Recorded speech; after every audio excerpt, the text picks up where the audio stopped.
to slowly watch myself decline and to realize what I was once capable of doing and how I no longer can do those things, no matter how simple it may be.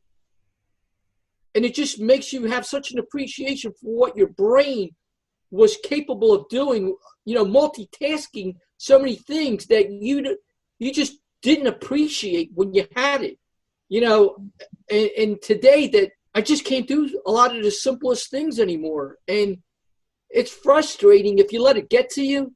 I try not to think about those things because when I go down that hole, it just gets to be overwhelming, and it can really spiral down quickly if you let it. And I try not to think about those things.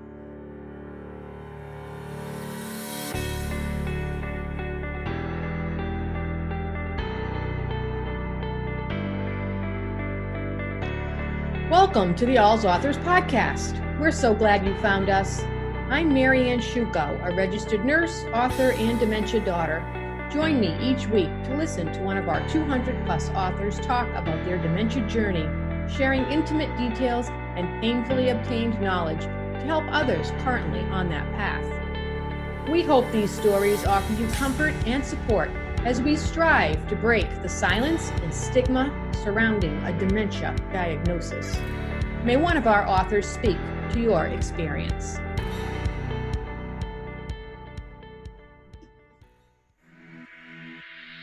Content presented on the following podcast is for information purposes only. Views and opinions expressed during this podcast are solely those of the individuals involved and do not necessarily represent views of the Whole Care Network.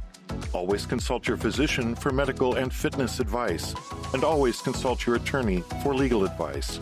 And thank you for listening to the Whole Care Network.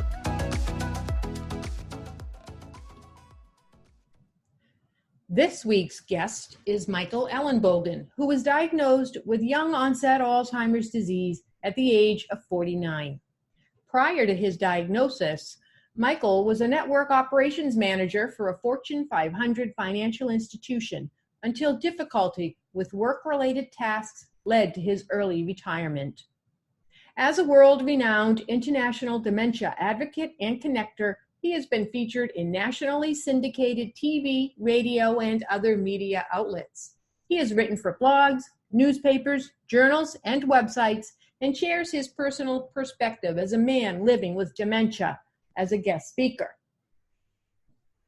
Michael served on the Pennsylvania Alzheimer's Disease Planning Committee and other advisory councils. He was a regular speaker at the Advisory Council on Alzheimer's Research, Care, and Services, and has been featured in the Alzheimer's Disease International's 2012 World Alzheimer's Report.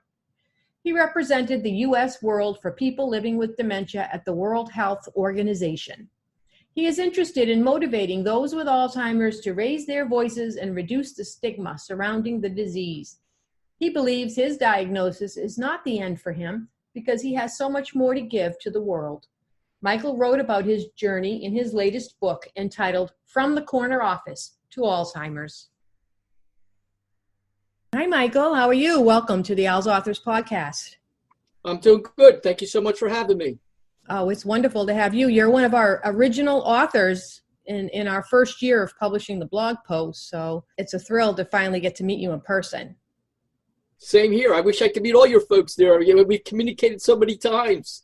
You're one of the few authors in our collaborative who is actually living with Alzheimer's disease. Can you tell us a little bit about that? How did that happen for you? Well, it goes back to, I guess, when I was about 39 years old. I was a high-level manager for a Fortune 500 company, and I started slowly experiencing all kind of issues like forgetting 4-digit extension numbers. My direct reports, I was forgetting their names, even though I dealt with them regularly.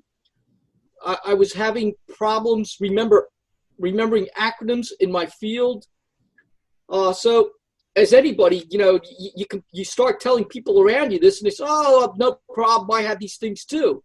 But I think what was different for me was I was having them too frequently. It wasn't just happening once in a while where, we all get these things where, once in a while you forget something. But for me, it was happening too frequently. So I ended up seeking help from doctors and all. And after 3 years of frustration with doctors, I got nowhere. I finally just got fed up and I gave up on it.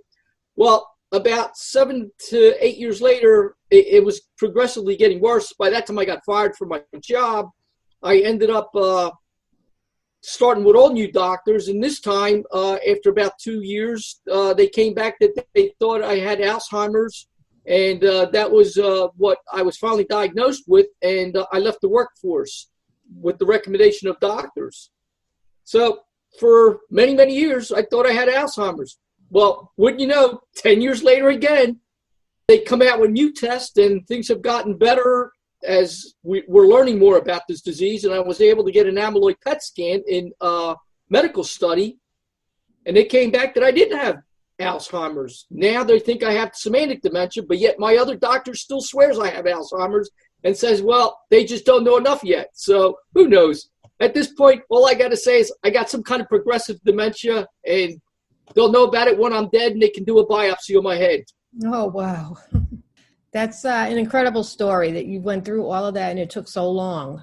What was it like going through that? I know that in your book you talk about some of the frustration that you experienced with the medical establishment. Has that gotten any better, do you think, now for people who are starting on this journey? Sadly to say, it has not. I just spoke with 2 people in the last 3 months. One of them I recommended to go to a top doctor who I sent him to, and this lady, it's sad. She can't do anything anymore at work, and she's afraid of being terminated or fired, just like I was. And he just told her, there's nothing wrong with you. It's just so sad because I see some of these people, and the reason I wrote my book was to try to bring awareness to this, and yet people are still struggling today getting a resolution to what's creating their problems. And another gentleman I spoke with, I see he's struggling so much, and he can't get his words out. He was a genius, yet he can't function. And nobody can tell these people what's wrong with them. It's very frustrating, very frustrating. Yeah, I guess a lot of it depends maybe on where you live too, and what kind of access to healthcare that you have.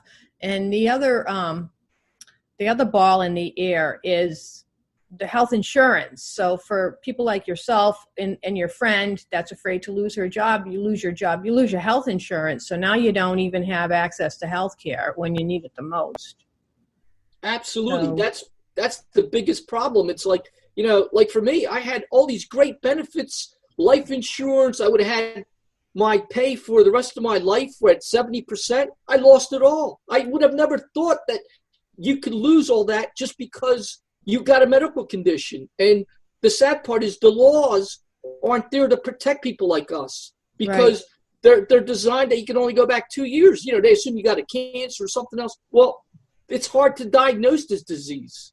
Yeah, it is very difficult. I know when I took my stepfather through that process, he was profoundly ill at the time, so it was kind of obvious. But we went through a lot of stuff. He was in a hospital for geriatrics, behavioral management for 5 weeks, getting a workup before they finally came up with it.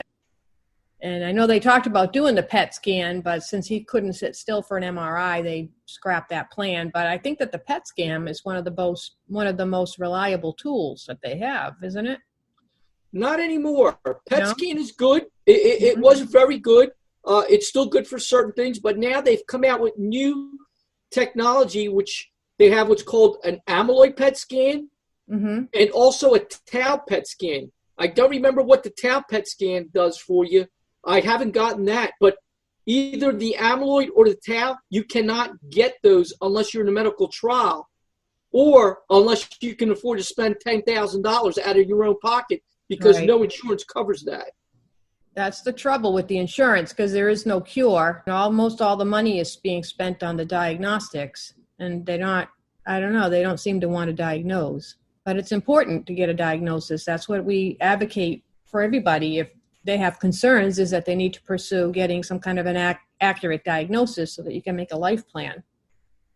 Absolutely. You know, they just came out with some study just, I think, in the last couple of days that spoke about how they don't want to recommend doing testing because there's no cure, but there's more than having the cure. Yes. It's getting your life in order to know to work things out with your family, your kids, and things like that, so you can prepare for the end. I mean, you know, to not know, it's like, how would you tell a person with cancer who could be dying that we're not even going to try to investigate things about you, so you don't even know? I mean, that's ridiculous. It's ridiculous. Yeah. It is ridiculous because people need to know, you know, just for their own family medical history and things like that, you know. So that's very interesting. Tell us about your book. You decided to write a book about all of this, and tell us about that. What caused you to do that? I don't remember exactly, but I think the main reason I wrote that book was from frustration of what happened to me and all the hurdles I had to go through, that I guess I wanted other people to know that they're not alone, because I had found out so many other people were going through the same thing. And when I spoke to people, they said, "Oh my God, I can't believe it. I had the same issues. I thought I was the only one." So I really wanted to get the word out that, hey, you're not alone. You know, this seems to be common, especially when you're young. They're just afraid to label you. And it really was trying to get the word out that once you have something in the medical record, it's hard to get rid of it. Yeah. And the doctors, once they read one thing, it just sticks in their head. They don't try to make a new diagnosis. They just go by what somebody else already said. So it was important to get that messaging out that you need to start over with new doctors and don't make doctors aware of your previous diagnosis, because that just, I can't think of the word, but it just makes them think the same as what some other doctor did. You know, they come in biased. Yeah, I can see that. So what was the response from readers to your book? Well, I got to tell you, I was really shocked. I had so many people come to me and tell me how great this book was. And what really amazed me was there's places like Harvard, and I forgot what other institutions out there, 2 other colleges that are using the book to teach medical staff. And that is really the greatest thing for me, because that's where it really needs to happen, because they're the people who are going to be the new doctors out there. And if they can learn some of that, or at least learn from it, I think it's a good thing. Yeah, that is a wonderful thing.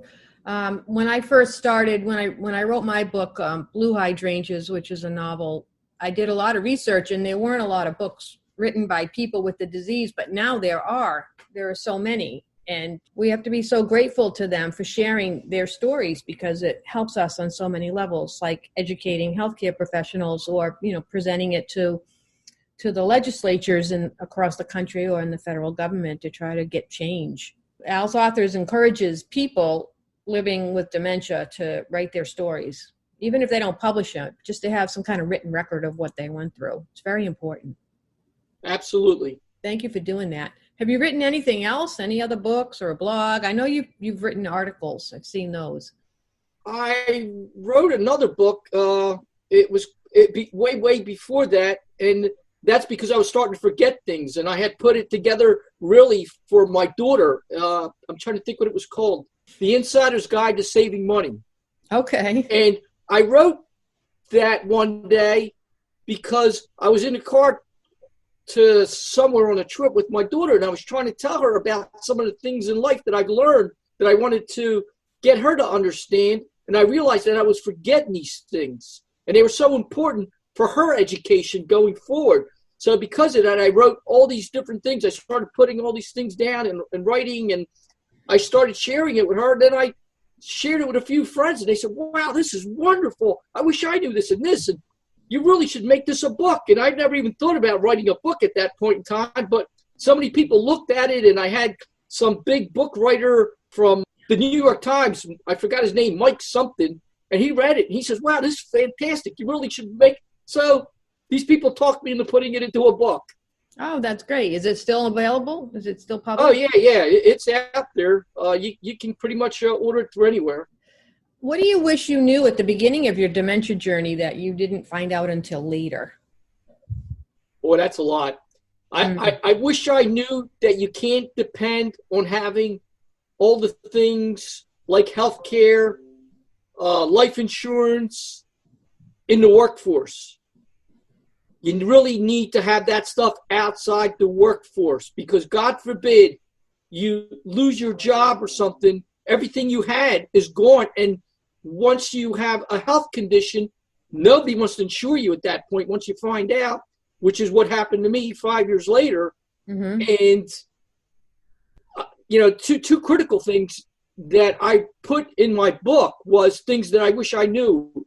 I had doctors write a chapter, and I also had a lawyer write a chapter in my book on how to move forward for people who are in my situation so they don't fall in the same shoes that I did. And that's what I learned, and that's why I had that added to the book. Those are all very important points, because people end up losing what they need the most when they need it the most. And I was wondering about Social Security and Medicare, and that there should be, people who have dementia diagnoses should be allowed to tap into that regardless of their age, because it's benefits that they've paid for, that they've earned, and they may not ever be able to access it at the appropriate time because they may not even be here. So they should be allowed to get that when they're diagnosed, even if they're in their 40s or 50s. Absolutely. That was a big problem for me. I got to tell you, I swore that I would never be on SSDI or programs like that. But sadly to say, I was forced to go to SSDI because I lost six-figure salary. And like I said, I could have gotten 70% of that for the rest of my life. But, there's nothing out there to protect people with dementia. And because dementia takes so long to diagnose, it doesn't fall in the normal medical structure that was designed for normal disabilities and things like that. And I think they really need to revisit that until we can come up with a quick way to diagnose people like that. Because so many people are losing their jobs in the workforce, and they're losing their salaries. I mean, I know doctors, I know lawyers who have been touched by this, and the minute they told their business that they have it, they were thrown right out. I mean, they were liability. And because of that, they lost it all. And it's so short-sighted because people are still able to make a contribution. Maybe not in the same way, but I know that there's a lot of stigma and phobia attached. Though you have that diagnosis doesn't mean that you can't work anymore. You still have something to offer. We're learning that more and more. When I first started in dementia work back in the 90s, the late 80s, I worked in a long-term care facility. So those were people who were at the end stage of their disease. So that's you get a different outlook when you see that. But there are still many people that, younger people like yourself, more and more every day, every year. And I think the awareness is growing. And you have advocates such as our authors in our community who are, pitching for these people and letting people know that it's not the end of the world. Because you've been battling this for a long time. How many years? Well, I can't remember to do the math, but I was 39 when I started having issues, and I am now 61. Wow. So that's a long time. Now, do you live by yourself? Are you married? What's your home situation? I am married and live with my wife, who happens to be a medical person. She's an RN. So because of that, I think I'm able to do things a little bit better just because she recognizes various things around the house when, I'm struggling. Mm-hmm. Are you involved in any, community or group or anything like that outside of home? Well, I'm very engaged in trying to do many things from an advocacy standpoint. Mm-hmm. I work with many government officials. I'm working with Dementia Friendly America to make dementia friendly across the United States. I just started it in Maryland, Cecil County. I'm very involved starting things. I go for the high hanging fruit. And as soon as I get it started and going, I move on to something else. I go after the things that most people would never even think about going because they think it's too hard. And sometimes it takes 5 years, 6 years to get something going, but I don't give up. It took me that long to get things started here in Pennsylvania. But now it's not only did it start, it's now spreading all over Pennsylvania. So I go after some very tough things to go after. Now, you have a Facebook page that you keep active, don't you? Yes, I do. I have a Facebook page, and a lot of that is things that I read and I think that are important to share because there's so much duplication out there and there's so much junk out there. And I like to put the things that I think are accurate and most likely will benefit people out there, not necessarily just people who are living with the disease or caregivers, but also people in the medical community who could benefit from those things. Absolutely. And also governments. Yeah. Has anyone else in your family experienced dementia? Sadly, yes, but it didn't happen till after me. My mother passed away a couple months ago from dementia. She had gotten it late in her 80s, and the last 3 years were pretty bad because she was content, but we no longer could communicate with each other.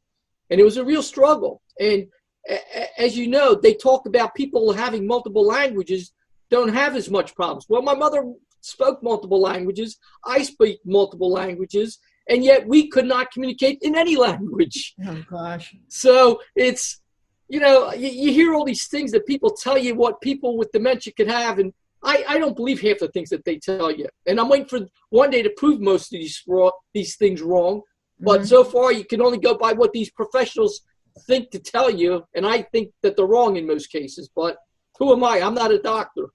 That's just sort of the premise behind AlzAuthors is we have the people, the caregivers or the people living with the disease are the ones that we consider to be the experts. And they tell their story and they don't have any other bias or background opinion, based in medicine or anything. I mean, this is just their story and this is how it went for them. And we find that people get comfort from that more so than having some, professional tell them what they should do or how they should feel, what they can expect. Do you find that's the case? Absolutely. I think the professionals are at a time where they're just trying to grab anything from the air that will possibly give some hope. And they come out with these crazy things like all this exercise and all this. I mean, I used to walk up 11 flight of stairs every day. I didn't take that elevator. I used to run up there with no problem. So it's like, don't tell me it's exercise. Don't tell me I ate the wrong foods because I ate all the right foods. I mean, they just, I'm sure it applies to some people, but I think by them making these statements, I think makes a lot of us who are living with the disease feel like we did something wrong when honestly, most of us probably did not. Yes, there's some that probably did that could have eaten better, that didn't exercise, but I don't think it's as big as they make it sound to be. No, I think you might be right about that. What would you say is the most frightening thing about having dementia? Oh, wow. I think for me is to slowly watch myself decline and to realize what I was once capable of doing and how I no longer can do those things, no matter how simple it may be. And it just makes you have such an appreciation for what your brain was capable of doing, multitasking so many things that you just didn't appreciate when you had it, and today that I just can't do a lot of the simplest things anymore. And it's frustrating if you let it get to you. I try not to think about those things. Because when I go down that hole, it just gets to be overwhelming and it can really spiral down quickly if you let it. And I try not to think about those things. Yeah, trying to maintain a positive attitude is like a full-time job. Absolutely. What is your most effective self-care activity? What do you do to try to keep yourself grounded and get through each day? Well, for many, many years, I used to have it scheduled. I used to be able to maintain, to do all kind of things, and I kept pushing myself. Sadly, today, I no longer am that same person. Nowadays, I kind of go by the seat of my pants. It's whatever somebody sends me an email that triggers some kind of memory for me to do something. That's how I get my engagements done today. Not because I think about doing things anymore. I was always the type of person that always took the lead about things, but I'm just not that person anymore. Now I look for people to guide me and say, hey, you should work on this, or give me ideas to do things. And that's pretty much how I run my life nowadays. So you keep yourself really busy doing meaningful work.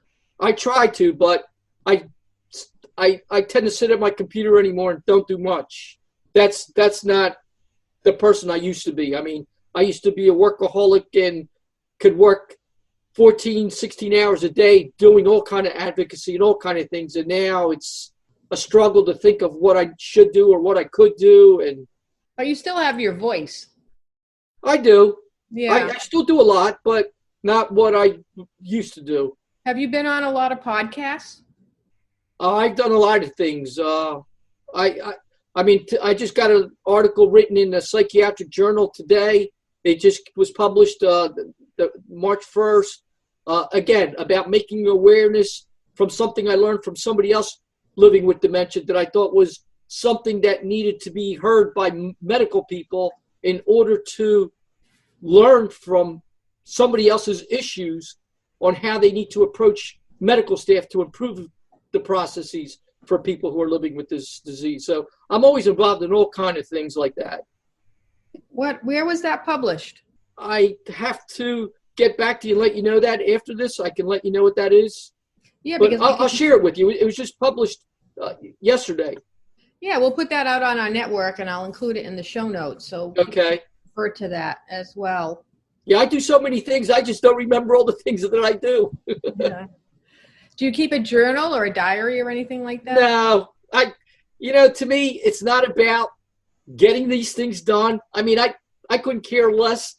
So many people are so proud of the things they accomplish, To me, it's not about that. To me, it's about getting done what has to be done to help others and move on and take the next step and the next step and the next step. I mean, I don't look for the credits or anything like that. It's not about that for me. No, I can understand that. I'm kind of the same way too. What do you wish that people who have not encountered dementia in their lives knew about the disease? Well, I think the biggest takeaway from this is that we have to address the stigma related to this disease, because once we address that and talk about it, I mean, it's still like cancer used to be 40 years ago. They used to call it the C word. Mm-hmm. I mean, we don't want to talk about this. And, this woman I was telling you about who has what I believe is dementia today, when she finally broke down and told me about this, she says, I'm so afraid to tell anybody about this. And she was in tears. I said, why? You didn't do anything wrong to get this. It's like you should be able to talk about it. And that's the biggest problem. People can't talk about it. And it's so heartbreaking because they're dealing with something inside that is tearing them apart, and they need to talk about it. And that's what needs to be most brought out, and our government is doing a lousy job to bring this awareness. Even though NAPA was brought back in 2012, we've done nothing to commercialize this like we did in England, where they got all these famous stars together to make awareness, and it's on the radio and TV all the time. They don't do anything about like that. They rely strictly on the Alzheimer's Association to make awareness, and they rarely make any real awareness other than advertisements for their walks. Well, they don't go into enough to explain the dementia and what dementia is. I fought with them for many, many years, and they finally started bringing some younger people to show, but not young enough to show the people that are really out there. I mean, I know people who are 39 years old, have 2 kids getting ready to go to college, and they can't afford it. They're getting kicked out of their house and everything else.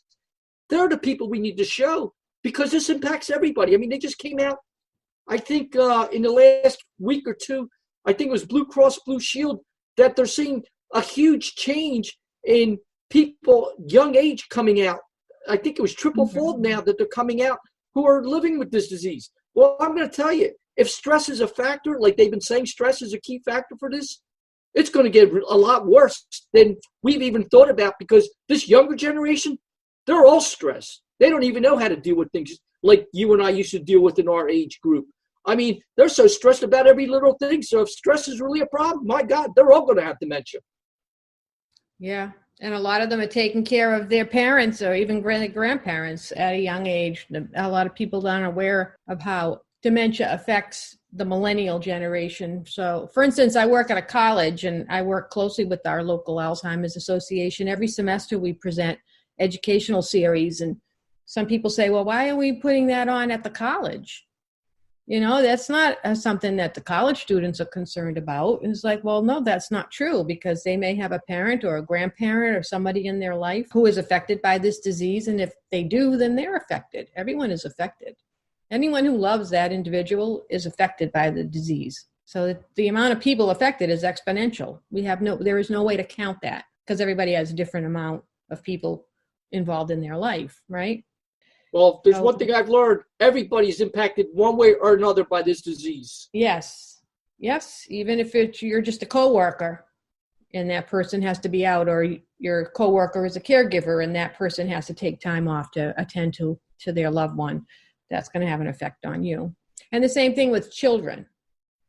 Sometimes people say, well, why do children need to know about that? Well, they know about it. It's in their life, and it's having an impact on their young life, and they need to be educated. I had one more question I wanted to ask. If someone said to you today, my loved one has dementia, what would be your response? The best thing someone can do who has a loved one is to ask the person who's living with the disease what they're going through, how's it impacting them, and really get to understand it. I speak to so many caregivers, and most of these caregivers tell me why they think their loved one's doing this, but they never ask them, and they're always so wrong in what their thought is behind why they're doing something.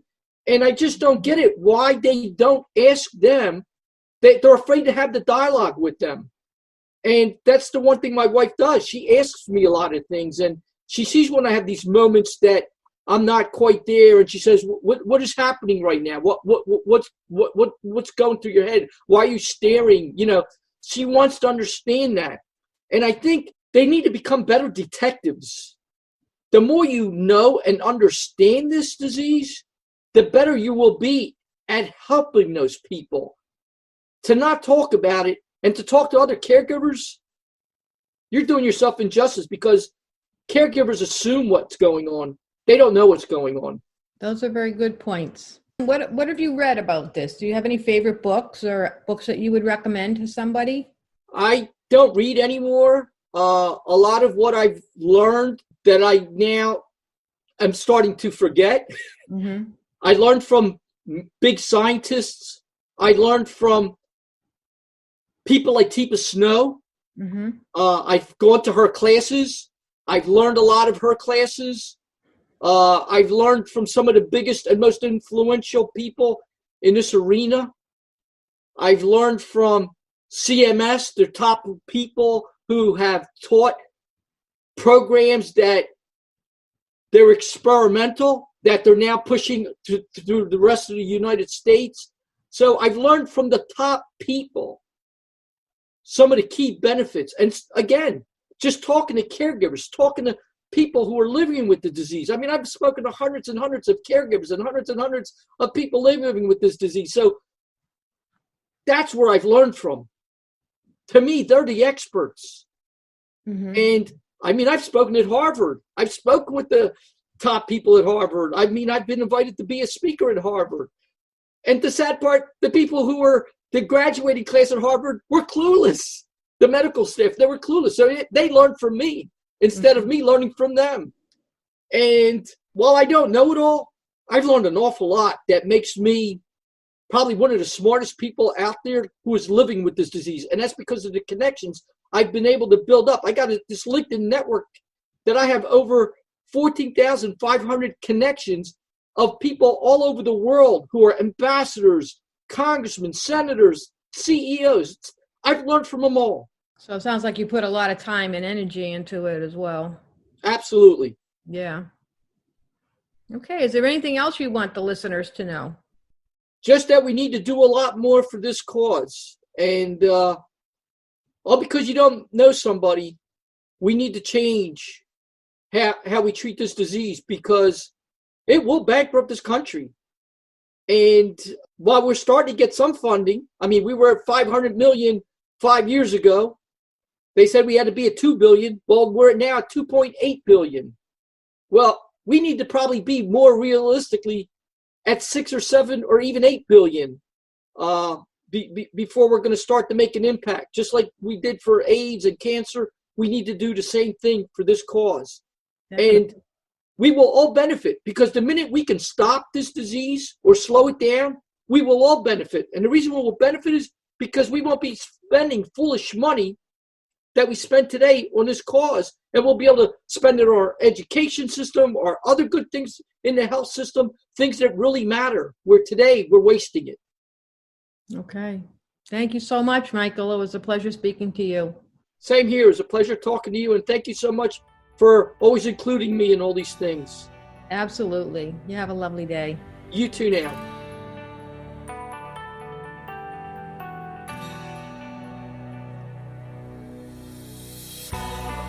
Thank you for listening to Untangling Alzheimer's and Dementia, an AlzAuthors podcast.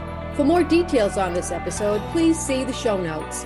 For more info on AlzAuthors, please visit alzauthors.com.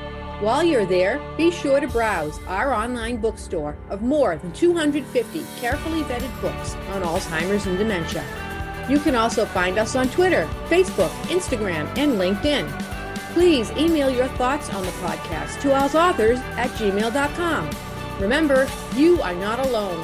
One can sing a lonely song, but we chose to form a choir and create harmony.